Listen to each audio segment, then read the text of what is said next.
요즘 극장에 가보면 3D, 4D 영화를 종종 상영하는 경우가 있습니다. 그 영화관에 가서 그냥 화면을 바라보면 뭔가 뿌옇게 보이는 것 같아요. 그런데 극장에서 제공하는 안경을 딱 끼고 나면 모든 것이 선명해지고 다 입체적으로 보이게 됩니다. 심지어는 사람이나 물체가 확 화면을 뚫고 나오는 것 같은 그런 경험을 하게 되죠. 그렇게 한참 놀라다가 그 안경을 벗으면 다시 뿌옇게 어떤 형체인지 알지 못하는 화면을 또 보게 됩니다. 이렇게 그 안경을 끼고 그 영화를 보는가 아니면 그냥 보는가는 실로 큰 차이가 있다고 할 수가 있습니다. 사람들은요, 저마다 관점을 가지고 자신과 주변 세계 그리고 어떤 사건이나 상황을 바라봅니다. 이렇게 각자 세상을 바라보는 안목을 세계관이라고 이야기를 합니다. 그래서 어떤 종류의 안경을 끼고 세상을 바라보느냐에 따라서 자신의 삶과 생각이 형성이 되고 결정이 된다고 할 수 있습니다. 물질에 초점이 맞춰진 안경을 끼고 세상을 보면요, 모든 것이 돈으로 보입니다. 그리고 성공에 초점이 맞춰진 안경을 끼고 세상을 바라보면 모든 것이 성공의 관점에서 중요하다고 생각되어지는 부분들만 보입니다. 그러니까 성공이 최고의 가치라고 생각할 수밖에 없는 것이죠. 그러나 우리 그리스도인들은요, 기독교 세계관의 안경으로 세상을 바라보는 사람들입니다. 그 안경은요, 창조와 타락과 구속이라고 하는 삼중 렌즈로 되어 있어서 주변 세계와 또 일어나는 사건, 사고들을 복음의 눈으로 바라볼 수 있도록 해줍니다. 그런데요, 안타깝게도 하나님께서 우리에게 주신 그 복음의 안경이 계속 뚜렷하게 보이면 좋은데 어느 때는 뿌옇게 흐려질 때가 있다는 것이에요. 그러면 우리 그리스도인들도 복음의 관점이 아니라 세상 사람들과 똑같은 관점으로 세상을 바라보고 사건, 사고를 해석하고 그렇게 된다는 것입니다. 우리 주님께서는요, 이러한 우리의 성향들을 잘 아시고 안타까워하셨습니다. 그래서 공생의 기간 동안에 우리의 영적인 시력을 회복시켜 주시려고 얼마나 노력을 하셨는지 모릅니다. 때로는 가르침으로, 때로는 기적으로, 때로는 삶으로 보여주셨습니다. 그래서 은혜와 복음의 관점으로 세상을 바라보고 해석하는 것이 얼마나 중요한지를 우리에게 알려주셨죠. 오늘 본문 이야기도요, 이 세상 사람들과 예수님의 그 세계관의 차이에서 나타나는 어떤 충돌이라고 할 수가 있습니다. 오늘 본문 말씀을 보면요, 예수님께서 길을 가실 때에 날 때부터 맹인이 된 그 사람을 보셨습니다. 따라가던 제자들도 자연스럽게 그 맹인을 바라보게 되었죠. 그러면서 이 제자들의 마음 가운데 평소에 궁금했던 그런 질문들을 예수님께 하게 됩니다. 선생님, 맹인으로 선천적으로 태어난 사람들, 그 사람들은 자기의 죄 때문에 그런 것입니까? 아니면 부모의 죄 때문에 그런 것입니까? 이 질문을 가만히 생각해 보면요, 그 사람이 맹인된 원인은 죄 때문이다라는 것을 이미 전제하고 있는 질문이라고 할 수 있습니다. 그러니까 이 제자들은요, 이 인간의 죄와 그리고 장애 사이에는 분명한 연관성이 있다, 이렇게 확신했던 것 같아요. 자, 그들의 입장에서 생각해 보면 하나님은 우리에게 하나님의 형상으로 창조함을 받을 수 있도록 모든 것을 주셨죠. 시력이라고 하는 놀라운 기능도 선물로 주셨습니다. 그런데 오늘 이 사람은 태어날 때부터 이 시력, 이 기능을 상실하고 태어났습니다. 왜 이 사람은 나중에 태어나서 건강하게 태어나서 사고로 인해서 시력을 잃는 게 아니라 태어나면서부터 앞을 못 보게 되고 태어났습니까?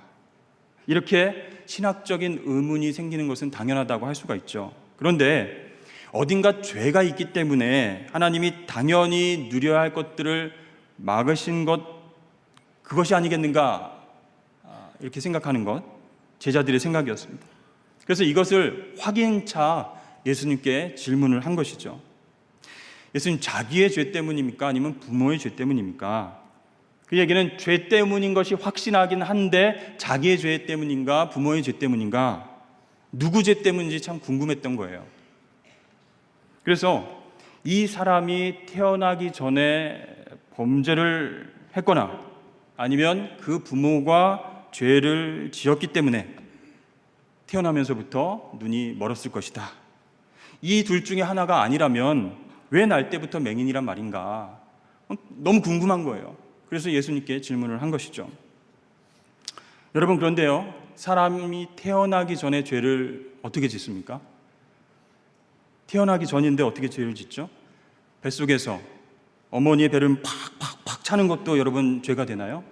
아니면 출산날이 가까우니까 우리 엄마 고생 좀 해봐라 하면서 거꾸로 돌아가자 이렇게 몸을 돌려놓는 것, 이게 죄가 되나요? 그게 아니라 이 당시 유대인들과 그 교사들 중에는 전생과 윤회를 믿는 사람들이 있었습니다. 그래서 태어나면서부터 맹인된 사람은 전생에 죄를 짓고 태어나는 것은 아닌지 그것에 대해서 묻고 있는 거예요. 아무튼 예수님께서는 이러한 그들의 질문에 답을 주시지는 않았습니다. 그러나 이 맹인이 그의 죄나 부모의 죄 때문이 아니다, 이렇게 분명히 말씀하셨습니다. 누구의 죄 때문이 아니라 그에게서 하나님이 하시는 일을 나타내게 하려고 그렇게 된 것이다 라고 말씀을 하셨어요. 우리 다 같이 3절 말씀을 읽어보도록 하겠습니다. 시작. 예수께서 대답하시되 그에게서 하나님이 하시는 일을 나타내고자 하심이라. 여러분, 우리도요, 신앙이 있는 우리도 선천적인 질병이나 그럼 여러 가지 문제로 고통받는 사람들을 바라볼 때에 제자들처럼 생각할 때가 많이 있다는 거예요. 무슨 죄가 있으니까 그렇지, 벌 받는 거 아니야? 이렇게 생각할 때가 많다는 겁니다. 근데 여러분, 우리 모두가 죄인 아니겠습니까? 똑같은 죄인인데 누구는 장애를 갖고 이 세상에 태어나고 누구는 건강하게 태어난다는 것, 말이 안 되는 것이죠. 그러니까 우리가 장애를 가진 분들에게 죄라고 하는 굴레를 씌워서 누구의 죄 때문인가 하고 질문하는 것은 옳은 태도가 아니라는 것입니다. 실제로 태국에 가보면 장애를 갖고 태어난 사람, 그 사람은 전생의 죄값 때문이다 라고 낙인을 찍어놓고 바라본다고 합니다. 그래서 이 태국의 부모들은요, 자기 자녀들에게 눈먼 사람들 손을 만지거나 터치하거나 가까이 가지 말라고 합니다. 눈먼 사람과 대화를 하거나 악수를 하거나 하는 일도 금하고 있습니다. 이렇게 말을 섞거나 가까이 가게 되면 그 병이 전염병처럼 자기 자녀들에게 옮는다는 거예요. 애군이 찾아온다라고 그렇게 믿고 있는 것입니다. 여러분, 이 태국만 그렇게 생각을 하는 것일까요? 아니죠. 이것은 관습과 세상 가치관에 익숙한 우리의 연약함의 모습일 수가 있습니다. 사실요, 오늘 말씀을 쭉 읽어보면 좀 우울합니다. 왜냐하면 날 때부터 맹인된 사람이 예수님에 의해서 빛을 보게 됐잖아요. 눈을 뜨게 됐지 않습니까? 그러면 얼마나 기쁘고 감격스럽습니까? 이 기쁨의 축제가 동네에서 일어나야 할 터인데 오늘 본문 이후의 말씀을 읽어보면 굉장히 살벌합니다. 이 바리새인들이요, 고침받은 맹인과 그의 부모들을 데리고 옵니다. 그래서 취조를 합니다. 신문을 하게 돼요. 어떻게 보게 됐는지, 누가 너의 눈을 뜨게 해줬는지, 어떤 과정을 통해서 눈이 떠지게 됐는지, 진짜 보이는 게 맞는지, 너를 고쳐주는 자를 너는 어떻게 생각하느냐, 꼬치꼬치 캐묻습니다. 여러분, 왜 이런 일들이 벌어지게 되는 것일까요? 정말 하나님의 은혜로 눈뜬 사람과 함께 기쁨을 나눠야 할 그 자리에 이렇게 정죄하고 꼬치꼬치 깨묻고 의심하는 일들이 생기게 되었을까요? 바로 바리새인들, 그들의 영의 눈이 어두워졌기 때문입니다. 누구보다도 영적일 것 같고 경건하고 거룩할 것 같은 그들의 눈은 어두워서 하나님의 일을 바라보지 못하고 있었습니다. 그렇다면 여러분, 무엇이 우리의 영의 눈을 흐려지게 할까요? 어둡게 만드는 것일까요? 여러 가지가 있겠지만 본문을 통해서 두 가지만 살펴보려고 합니다. 첫 번째로, 잘못된 상식과 통념이 우리의 영의 눈을 흐리게 한다는 것입니다. 우리는요, 때때로 사람들이 고통당하는 것을 보고 아까도 얘기했지만 그것은 그 사람의 죄값이다 라고 이야기할 때가 많습니다. 그리고 막 몰아붙여요. 욥의 친구들처럼 너 죄가 뭐가 있나 한번 생각해봐. 이렇게 이야기하면서 더 큰 고통을 주기도 합니다. 그 사람의 삶의 처지와 어떤 환경을 알지도 못하면서 무작정 너 하나님께 회개해야 돼라고 몰아붙일 때도 있다는 것이죠. 특별히 우리나라는요, 유교 문화와 불교 문화가 또 동양 사회 전반적으로 걸쳐져 있는 그 윤회론이, 윤회 사상이 그 모든 것들을 설명해 주려고 하는 그런 경향이 있는 것 같아요. 그래서 조상이 무슨 죄를 지었기 때문에 자녀들이 그런 벌을 받는다, 이렇게 얘기를 하죠. 또는 전생에 내가 무슨 죄가 있어서 이런 고생을 하는가 하면서 모든 불행과 고통을 인과응보로 해석하기도 합니다. 물론 성경적으로 보면요, 우리 죄 때문에 고통과 아픔과 연약함과 병이 찾아오게 된 것은 사실입니다. 맞습니다. 그러나 그것은 어디까지나 본질적인 설명이지 모든 상황에 일반적으로 적용해서 이야기해서는 안 되는 것입니다. 자, 하나님을 떠나서 죄에 빠져 살게 된 인간은 영원한 삶을 살지 못하고 끝내는 죽게 됩니다. 그리고 열심히 땀을 흘려서 일해서 땅의 소산물을 먹게 되죠. 때로는 육체적 연약함과 질병을 경험하면서 살아가게 되는 것입니다. 누구나 그렇습니다. 그렇기 때문에 남의 불행을 보고 고통과 아픔을 보고 본질적인 그런 설명을 적용하면서 죄 때문이다라고 단정해서는 안 된다는 것입니다. 위험한 생각이라는 것입니다. 그래서 주님께서는 날 때부터 맹인된 자, 그 사람을 바라보면서 이렇게 말씀하셨습니다. 자기의 죄도 아니고 부모의 죄 때문도 아니다, 하나님이 하시는 일을 나타내시고자 합니다 라고 말씀을 했죠. 여러분, 이 사건이 있기 바로 직전에 요한복음 8장에서는요, 예수님께서 자기 자신을 빛이다 라고 선포를 하셨습니다. 요한복음 8장 12절에 나는 세상의 빛이니 나를 따르는 자는 어둠에 다니지 아니하고 생명의 빛을 얻으리라, 이렇게 선포하셨어요. 그렇습니다. 예수님 바로 우리 세상의 빛이신 줄로 믿습니다. 하나님께서 하시는 일을 나타내시기 위해서, 즉 어둠에서 빛으로 인도하시는 구원의 역사를 보여주시기 위해서 바로 이 날 때부터 맹인된 자를 고쳐주신 줄로 믿습니다. 때때로 그래서 우리의 어떤 잘못된 상식과 생각과 편견이 하나님께로 나아가고자 하는 영혼들도 방해하고 있지는 않은지 생각해 봐야 됩니다. 조심해야 된다는 것입니다. 오늘 9장 1절 말씀을 보면요, 예수님은 이 날 때부터 맹인된 자를 그냥 스쳐 지나가면서 보지 않으셨어요. 그냥 본다는 의미가 아닙니다. 그 단어는 에이도라고 해서 그 뜻이 뭐냐면 단순히 보는 게 아니라 인식하고 이해할 때 쓰는 단어입니다. 그러니까 누구의 죄 때문인가 하고 바라보는 제자들하고는 다르게 봤다는 거죠. 어떻게 보셨어요? 다른 차원으로 보셨습니다. 정말 구원이 필요한 불쌍한 영혼이구나, 어둠 가운데서 고생하고 고난받고 있는 영혼이 빛으로 나가면 좋겠구나, 하나님의 자녀로서 빛된 삶, 그런 삶을 살았으면 좋겠구나 라는 긍휼히 여기는 마음을 가지고 그 맹인된 자를 바라보셨던 것입니다. 그래서 다가가시고 고쳐주셨습니다. 침으로 진흙을 이겨서 눈에 발라주시고 실로암 못에 가서 씻어라 명령을 하셨습니다. 그리고 그 말씀에 믿음으로 응답하고 순종했던 그 맹인은 빛을 바라보게 되었던 것입니다. 그렇습니다. 우리 그리스도인들은요, 이 잘못된 생각으로, 잘못된 관습으로 영이 흐릿해질 수 있다는 거예요.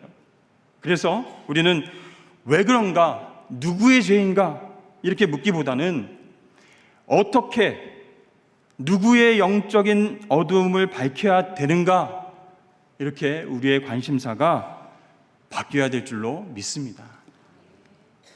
두 번째로는요, 율법주의가 우리 영의 눈을 흐리게 한다는 거예요.